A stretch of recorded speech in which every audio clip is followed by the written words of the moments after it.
Caller, thank you for calling in. What is your name and where are you calling from? Hi, this is Yoav from Boston. Hey, Yoav, how are you, sir? Good. How you guys doing? Doing great. Good to hear you again. What's your question for Rabbi today? Awesome. Well, my question is, I have there's a Christian I know who will talk to me about he believes the one of the proofs that JC is the Messiah is that he's personally experienced exorcising a demon from somebody. And he believes that it's only because he invoked the name of JC that he was able to cast out this demon. And so I was just wondering what are the teachings of our sages on demons or evil spirits. I'm not talking about Satan. I've read the lectures on that, but yeah, demons or evil spirits in particular, and what are the responses that our sages have for these stories of people of other faiths being able to cast out evil spirits. Thanks. Beautiful. Okay, thank you. I'll talk to you soon. Bye. Yeah, so the question is that a Christian follower claims that he was able to cast out a demon out of somebody. So doesn't that prove that Christianity is true? So as it turns out, virtually every religion claims that. In fact, in the ancient world, it was a commonplace. There are not that many religions that don't claim the ability to cast out demons. Now, one of the interesting things about casting out demons is it's unverifiable. It's a fallacy because it is unfalsifiable. And let me explain this point, okay? Christians claim, I don't say it's in disrespect, but you obviously want a straight answer. Christians are claiming essentially, this is a broader question, is that Christians can do healings, miraculous healings, and therefore Christianity must be true. It's what's called a complex equation. If A is true, then B must be true as well. But it's, of course, not accurate at all, because for many reasons. One is not falsifiable.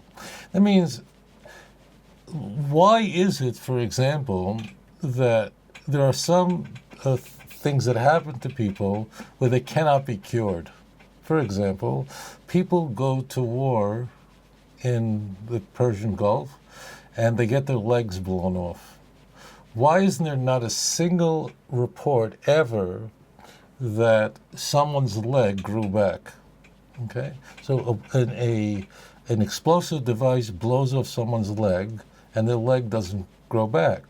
No one ever did that. That means we can take all healings, whether spiritual healings or physical healing, put them into two categories. One category is healings of any sort, taking demons out of people or curing people who have cancer, recovering. Someone has a flu and it goes away, they had a cold. There's all these illnesses that of every religion, and people who have no religion are cured of. There are certain percentages, some 250 different types of cancer, God forbid. Some of them are more devastating than others. And a certain percentage of people who get, God forbid, a certain type of cancer will survive, will go into remission, spontaneous remission.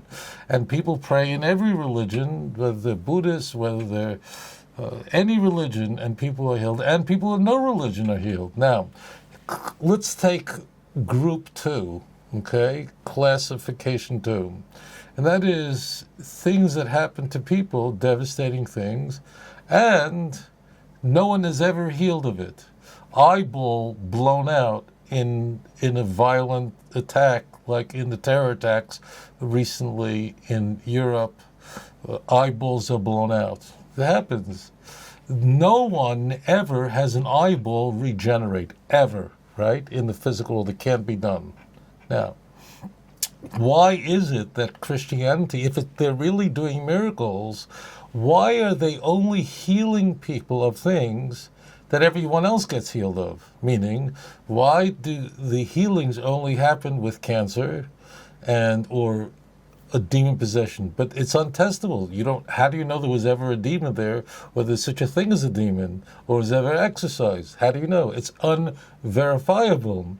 Why? That means if this is really a test, because that's what they're claiming. They're claiming that their activities demonstrate, approve the truth of Christianity, because they're able to do some sort of miraculous healing, whether it's a physical healing in most cases or a spiritual healing of getting out of a demon. The problem is that all religions claim to do it. They all can't be true, right? All religions are mutually exclusive. I know it's not the most ecumenical thing to say, but all religions can be true, but all religions are claiming it. Roman Catholics claim stigmata, that suddenly people have spontaneous blood coming out of their hand from a hole in their hand, like St. Francis, so on. So maybe I should become a Roman Catholic. And people in the Philippines claim to meet the Virgin Mary every day over pancakes. So what am I going to do? And people in Bali claim to meet the monkey god, Hanuman, and Sai Babi from India, who died, claimed they'll resurrecting people from the dead also. So maybe I should become, he's dead already, but maybe I should, what is Sai Baba, whatever his name is. So, but the question is, why can't if Christians are doing miracles because Jesus is doing it through them, why can't they heal somebody of something that medicine says is impossible? Why? If it's a miracle, then legs should grow back too. You should make a person who has no leg, the leg should grow back. And the answer is it never has been done. And the answer is what they're doing is it's a fallacy called eliminating failures. And this is how it works. Let's say, God forbid, there's a cancer with a 5%, that's a very bad cancer, with a 5% survival rate, meaning a person will live for 5 years, okay, go into remission. So what they do is they pray over the person and so on. And then if the person dies, they don't say that our prayers failed. So what they do is they only say the 1 in 20 that survive. They say, it's a miracle. And then they eliminate the failures. They don't talk about our prayers didn't work. So that's complete nonsense. Imagine if we did anything in our lives, like choosing what's the right medication, if we did anything else in our lives, how to build cars, any technology, we'd all be dead if we would apply this. So this is really people who want to believe. Number 2 is, let's go to the next point. The next point is, as it turns out, false gods can perform miracles easily. Pharaohs, magicians were able to replicate exactly what Aaron did when he threw down his staff and turned to a snake. So false religions can also do miracles, can talk to the dead. It's not a problem. The Torah says, in fact, in Deuteronomy chapter 13, that if it arises unto you a prophet or dream of dreams, who is able to show you a sign and a wonder that come to pass, and he says to you, follow other gods that your fathers didn't know, don't keep the commandments. So the Torah says, do not follow that prophet or dream of dreams. I didn't send them, saith the Lord. So I'm actually going to jettison everything I said before, and I'm going to say, all right, let's say they're doing miracles in the name of Christianity. The Torah says, if the message is inconsistent, if this prophet or dream of dreams says you don't have to keep the Torah anymore, the way we see in Mark chapter 7, verse 20, that you could put anything in your mouth and it doesn't defile you, making all foods clean, right? In Romans chapter 14 and so on. So the Torah says, if anyone says to follow a God that your fathers didn't know, don't follow that prophet or dream, even though he's doing miracles. Why? The question is, why does God allow false religions to do miracles?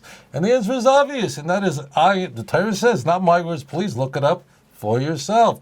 I am only testing you to see if you really love me. Because imagine for a moment the world that only Judaism could perform miracles, we have many great miracle men, and no other religion could. There would be no free will in the world. Think about this.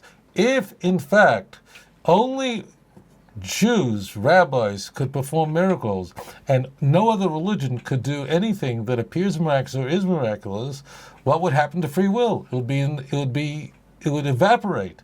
So therefore, Hashem allows all the religions to produce numinous and spiritual experiences. That has nothing to do with the truth. Torah doesn't say follow religion where someone could cast out demons. Torah says follow this message, period. That's the end of it. And then the final cherry on the top of the whole thing is such nonsense because, as it turns out in the Christian Bible, it is conceded that the rabbis who are not Christians could cast out demons as well.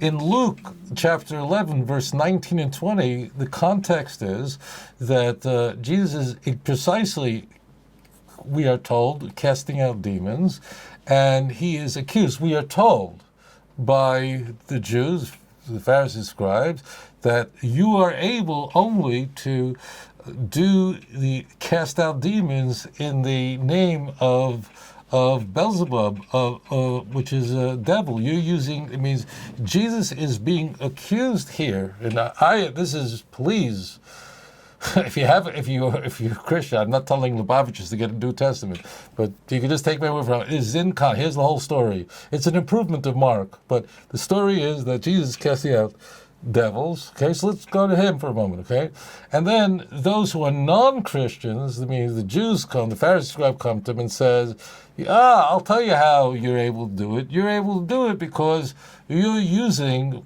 a devil, Beelzebub, the name of the devil, to cast out demons. And what are we told? What is Jesus' response? Now, again, I don't believe this story ever happened, but let's just say it happened, okay? Jesus' response in verse 20 is 1920 is what? He says, what are you talking about? Your sons or your judges, means your rabbis, do the same thing. Are they using Beelzebub as well? It means Jesus is saying in Luke that rabbis, your Jews who are not Christians, your sons, your people, are doing the same thing I'm doing. So if I'm doing it in the name of Beelzebub, then they're doing it in the name of Beelzebub. So the Christian Bible concedes that Jews who are not Christians, because that's the whole purpose, or else it doesn't make sense, is saying openly in Luke 11, verse 19 and 20, that the Jews who are not Christians were able to cast out demons and not using the devil to do that. So therefore, the whole argument dissipates, because here we see the Christian Bible admitting that rabbis, that Jews, are able to cast out demons. So if the Jews could cast out demons, and Jesus could cast out demons, and those who don't believe in Jesus could do it, and Jesus could do it, so that means that it doesn't prove that Jesus that Christianity is a true religion at all, as conceded by the Christian Bible. Everyone reads it and they miss it, I don't know why. But the Jews are able to do this, as recorded in the New Testament. And I'll tell you something, frankly, even though I don't believe this story happened, but you'll find it in the Synoptic Gospels in different variants, and Luke has this variant, but whether it happened, whatever, I don't believe it happened, but the key for sure is, it is by what's called the criteria of embarrassment, which is a very rigorous standard, assured that everybody knew that rabbis, non-Christian rabbis, were able to cast out demons. Why? The Christian Bible, the last thing in the world the Christian Bible would want to do is to say that non-Christian Jews, Pharisees, were able to do miracles. The whole function is that they're wrong and they're false and they don't believe in Jesus, and that's the whole function. So the fact that the book of Luke would concede that the Jews, the Pharisees, your sons, the rabbis, are able to cast out devils, means that it was common knowledge in the first century that rabbis who are not Christians were perfectly capable of casting out demons. So therefore the whole argument explodes into 1,000 pieces. It's complete, utter nonsense. But you have to read it for yourself. Look it up for yourself. אדון עולם אשר מלך בטרם כל יציר נברא ועת נעשה בחפצו כל אזי מלך שמו נקרא, ואחרי ככלות הכל לבדו ימלוך נורא, והוא היה והוא הווה והוא יהיה בתפארה. אדון עולם אשר מלך בטרם כל יציר נברא, לעת נשא וחפצה כל, אזי מלך שמו נקרא, ואחרי ככלות הכל לבדו ימלוך נורא, והוא היה והוא הווה והוא יהיה בתפארה. אדון עולם אשר מלך בטרם כל יציר נברא, לעת נשא בחפצה כל, אזי מלך שמו נקרא, ואחרי ככלות הכל לבדו ימלוך נורא, והוא היה והוא הווה בתפארה, והוא הווה והוא יהיה בתפארה. אדון עולם אשר מלך בטרם כל יציר נברא, לעת נשא בחפצו כל, אזי מלך שמו נקרא, ואחרי ככלות הכל לבדו ימלוך נורא, והוא היה והוא הווה והוא יהיה בתפארה. אדון עולם אשר מלך בטרם כל יציר נברא, לעת נשא בחפצו כל, אזי מלך שמו נקרא, ואחרי ככלות הכל לבדו ימלוך נורא, והוא היה והוא הווה והוא יהיה בתפארה. אדון עולם אשר מלך בטרם כל יציר נברא, לעת נשא בחפצו כל, אזי מלך שמו נקרא, ואחרי ככלות הכל לבדו ימלוך נורא, והוא היה והוא הווה בתפארה, והוא הווה והוא יהיה בתפארה.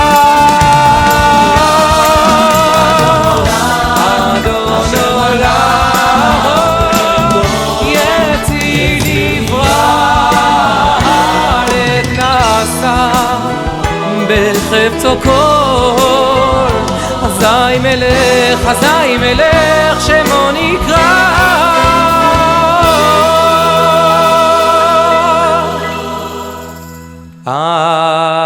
אדון עולם אשר מלך בטרם כל יציר נברא, לעת נשא בחפצו כל, אזי מלך שמו נקרא, ואחרי ככלות הכל לבדו ימלוך נורא, והוא היה והוא הווה והוא יהיה בתפארה. אדון עולם אשר מלך בטרם כל יציר נברא, לעת נשא בחפצו כל, אזי מלך שמו נקרא, ואחרי ככלות הכל לבדו ימלוך נורא, והוא היה והוא הווה בתפארה, והוא הווה והוא יהיה בתפארה, והוא היה והוא הווה בתפארה, והוא הווה והוא יהיה